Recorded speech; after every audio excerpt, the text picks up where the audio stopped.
Hi everyone, it's Tom with another LEC preview of the 7th week of the LEC Spring Split 2022 already. These are the final 5 games this week and next week that are going to be played, so there's a lot on the line, especially because some teams have made great strides and other teams have fumbled a bit in the past week, so the standings have been shaped up in a pretty interesting manner, I would say. Especially the playoffs contention is very interesting. So let's take a look at how the teams have been performing so far, and especially in the last week, to assess how they're going to do in this week. And then, of course, look at the schedule and do the predictions as usual. So we start with Astralis, who are still in last place, but have actually been performing pretty well in the past 2 weeks. Out of their 4 games, they have won 2. So that is pretty good. But what makes it even more interesting is that weren't just teams like BDS or SK were also at the bottom of the standings that Astralis managed to beat. No, it was Rogue and Fnatic,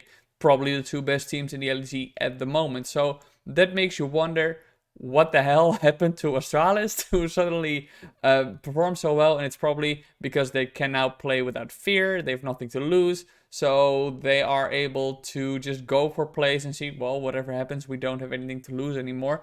They're not going to make playoffs anyway. I think statistically they're not out yet, but it's very, very unlikely. So with that in mind, they also have a very good week ahead of them as well, with good potential to get even more wins in, which is good for them. We'll get to the specifics of those later in the preview. But even though they don't have a chance at making the playoffs anymore, I do think this is really good for them to see, okay, who can we build on in this lineup if we want to make any changes in the off-season between spring and summer, or is there enough potential for us to make it to the playoffs with this lineup in summer? I don't think that's the case. I still think they should go and make some changes for the next split, but you know, it's still a very good time for them to show their improvement and for their individual players to step up and rise to the occasion. So yeah, Astralis has nothing to lose. I like the players a lot. The way they're playing at the moment is just like, yeah, okay, well, YOLO. If we screw up, because you know they're not playing good League of Legends all the time at all, they don't really care. So then we go to BDS, who are now on a 6-game loss streak, and a real danger for them finishing in 10th place at the moment, because as I just discussed, Astralis is performing better every week now. The early game of BDS is really solid. I think you can say that, but after that it just falls apart, and I don't really know how quickly they are going to be able to fix that. Not just in these final 2 weeks, because playoffs is also for BDS kind of off limits at the moment. You know, it's not gonna happen most likely. So are they just gonna say, okay, we want to focus on the mid game already? Are they gonna continue on focusing on perfecting the early game and then focus on practicing their mid game during the off season? Or yeah, what's gonna happen? With BDS, what I've said in the past weeks as well is that I don't want to see this organization make changes in the off season, because I think that this is a year project for them. See what young talents on a very new lineup or playing together for the first time, what's going to happen there. And from there, see next year, okay, where are we? Who do we really need to cut? So I've said this before as well. This is a long-term project. Obviously, they are not playing well right now, and their throws are kind of monumental. But I'm not going to suggest any change for them. It's just unclear for me what direction BDS is going to go in going forward. But Grabs and Duffman, the coaches of BDS, have made this team into a very good early game. So that's props to them. Let's see if they are going to be able to flatten or iron out the creases in the mid and late game going forward. Mad Lions is now on a 4-game loss streak. They are also not going to make playoffs, probably. They are not playing very well. They lost against G2, Rogue, and Misfits, so those are pretty good teams in the LEC at the moment. But they also lost to SK, and you really cannot lose against SK game if you want to contest for the playoffs. And there's another tough week ahead of them, as we'll discuss later. I think what Mad Lions has shown this far is how important Humanoid was to their lineup, and I think they really, really, really screwed up by not bring on board a player who isn't necessarily a humanoid, because that's very difficult, right? But who has the potential to grow into that role, because that's just something we're not seeing in Mad Lions. There's no development in terms of their team playing around the map, I think. It's at least not reflected in their official games, which is where it matters. So yeah, that's very rough, and I think they really screwed the pooch, so to speak, with letting humanoid go and not finding somebody who has the potential of fulfilling that role next.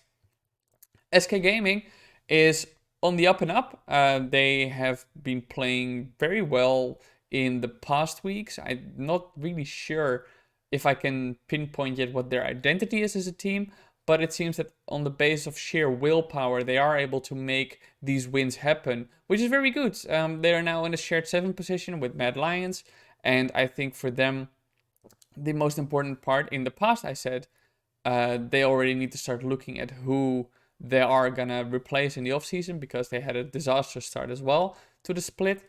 But at this point, there might be some light at the end of the tunnel where you can say, okay, maybe because this team is just one win away from being in 6th place, which would make a playoff spot, maybe you keep this roster now and see where you're going to take them in the summer, because I still think they're not going to make it the playoffs, but they have an actual chance at the moment.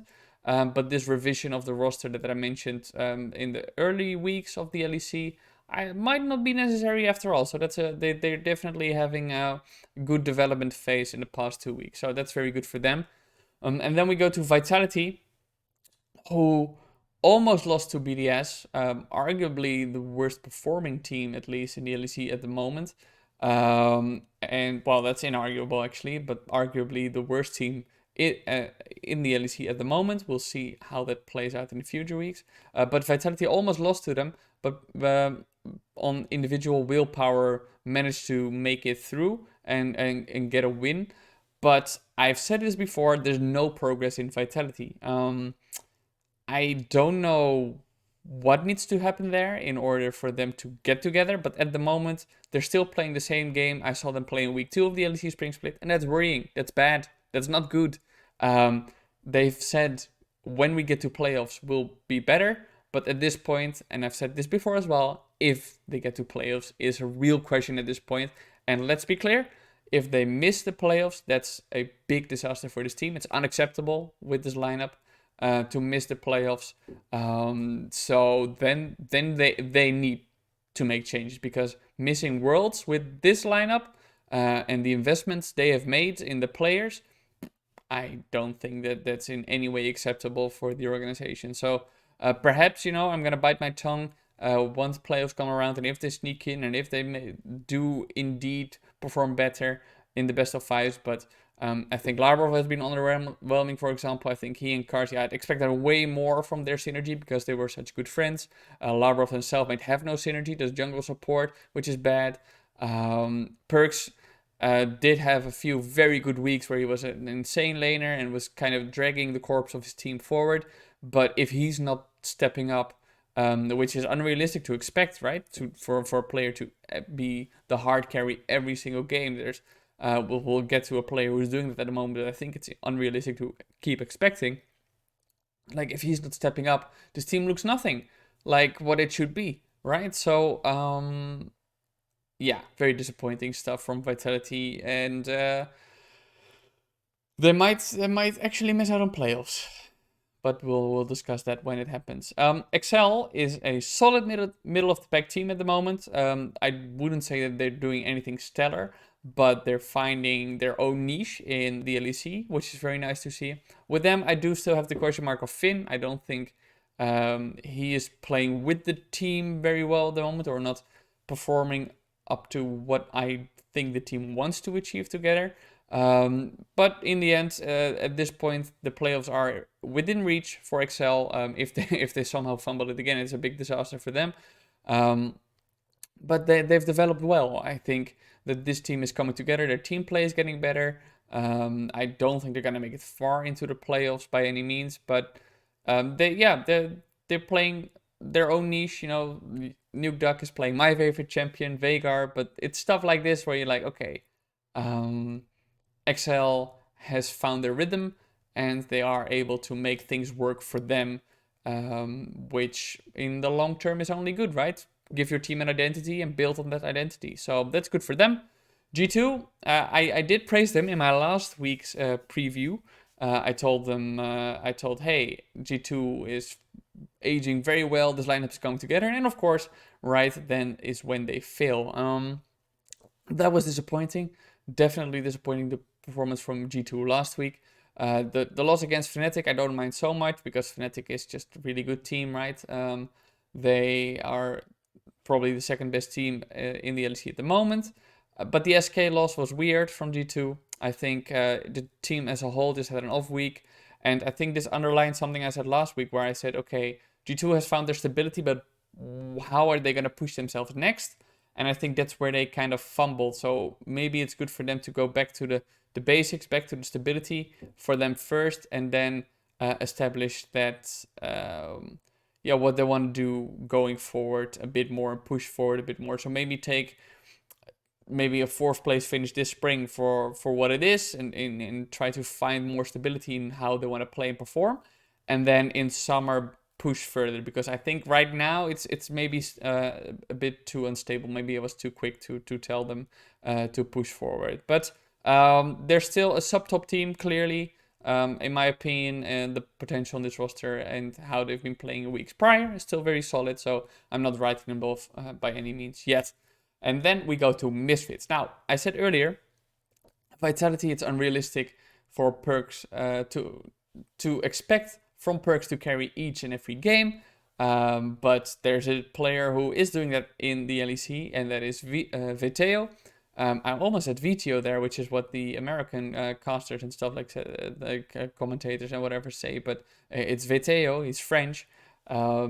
But I have to say Neon as well is playing very well. The bot laner is really stepping up to be in a position where, okay, if Veteo is having a difficult time, I'm going to step up and carry, and he's doing that very well. I still think that those two are by far the best players on Misfits at this point.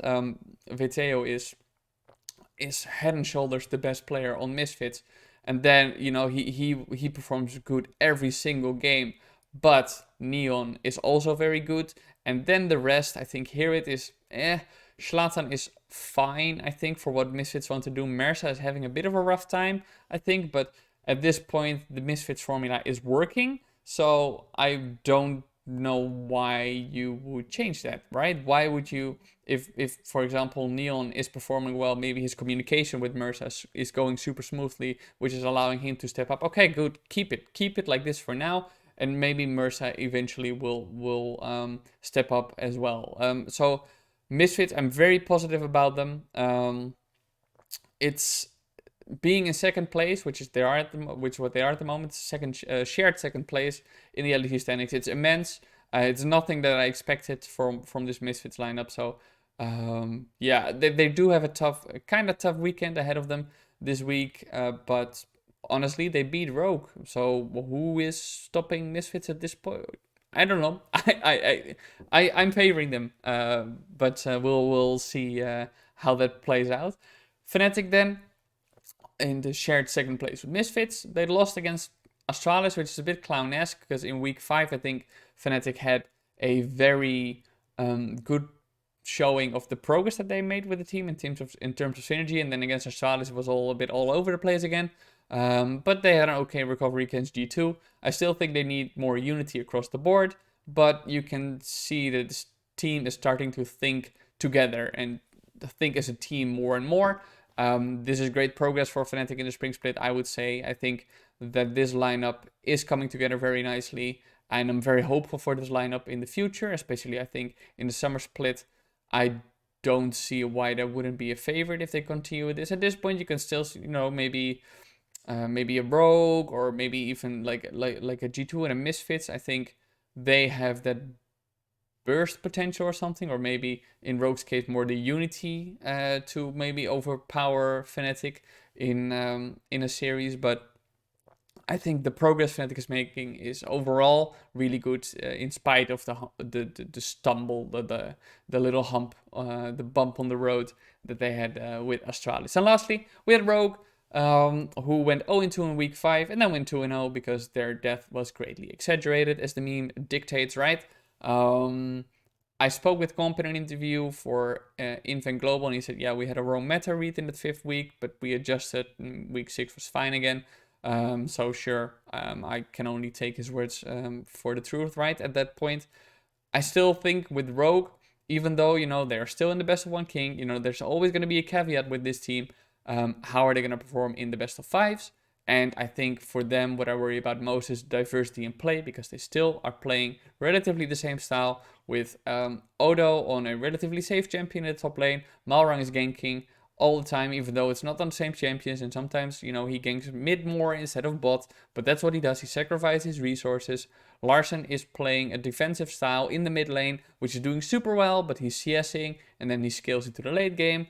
And then bot lane, we have Comp playing it safe, farming, funneling gold, so he deals damage in the late game as well. And Trimby just plays whatever it is that the comp maybe needs to tweak to fit better perfectly. So I think that is something they really need to address, because I do think that in best of 5 teams are going to find a counter to them. Anyway, let's do the predictions of the matches of this weekend now. We start with XL versus Mad Lions. Last year, I would have given this to Mad Lions 10 out of 10 times, but this time I'm going to give it to XL because XL is playing better as a team, has a better grasp of how they want to play the game, and Mad Lions just doesn't have that. So XL should win this, in my opinion, with relative ease, unless Mad Lions all of a sudden starts throwing weird curveballs and trying to make something happen in a way that is unexpected to XL, but I don't think Mad Lions has that capacity. They had that brief spark at the start of the split where they played the Diana Yasuo, which was very nice, and they had the Karthus bot, which was cool. But I think they've lost that spark, so I don't think that's gonna happen. Astralis versus BDS. This is kind of to see who is the shittest team in the league at the moment. BDS, as I said, has a very good early game, but I do think that Astralis has shown time and time again now that they are able to stabilize after a poor early game, even though they're not getting the wins every time. They should have gotten more wins for what their scoreboard actually shows. And I think their results, the scoreboard isn't really reflective of how Astralis is, how good Astralis is. So I do think Astralis is actually going to win this, which would tie them with BDS in the score. And SK Gaming versus Vitality, this is another interesting game because SK Gaming is just one win away from Vitality. So if SK wins, they tie the score with Vitality, and they are both at the same spot in the playoffs race. And that would be very unexpected, to be honest. If you go just by the first 3 weeks of the LEC or something, I don't think you would ever say that this was a real scenario. But here we are. I would still give, I'm gonna make myself look like a fool for trusting Vitality, but it's so hard for me to conceive a world where SK Gaming beats a team like Vitality, especially when there's so much on the line. You expect Vitality to step up and rise to the occasion, but SK Gaming has better team play at this point in time than Vitality. That is important, but Vitality has the better players overall. So who's going to win that? I'm going to give it a slight edge to Vitality, which is still crazy to say, a slight edge to Vitality. Maybe a 55-45 scenario. But it's possible, and that SK wins this one. If they are able to lock down perks in the mid lane, I think this is a great way for SK Gaming to get that win over Vitality. Fnatic versus Rogue is for some reason not the week of the match of the week for the LEC, but whatever. Very interesting game. The highlight of today and probably the entire weekend, because these are the two best teams at the moment in the LEC. High stakes game for showing how far both teams have come in terms of progress, especially for Fnatic, obviously. I still think Rogue is going to win it because their team play is just so good and they have figured out how they want to play. I think Vitality is tracing behind there, but similar to, I guess, SK versus Vitality, there is obviously a real scenario that Fnatic win this. I think if you look at the star power on the team, they should beat Rogue. But I think that they just need a little bit more work on their unity and their team play in order for them to consistently step up against a team like Rogue. So I do think Rogue is going to win that one. And then we close out Friday with G2 versus Misfits. Very interesting game as well. There's just the final two games, like all across the board actually, except for maybe Excel versus Mad Lions, which I think Excel is going to win for it. But interesting games for very different reasons. But G2 versus Misfits, I think Misfits is going to win this because VTO, there we go again, is is just so insanely good. And I don't think G2 is going to be able to consistently shut him down. We saw Caps getting gapped by Larsen earlier in this split. And I think VTO is going to do the same thing. I also don't think that G2's bot lane is going to be able to step up to Neon. So if there is anything that's going to happen from G2, it's going to probably have to be through the top lane, where Jankos and Broken Blade are better than Hirit and Shlatan, in my opinion. But I do think that as a whole, Misfits will still come out on top based on the individual power that Neon and especially VTO provide.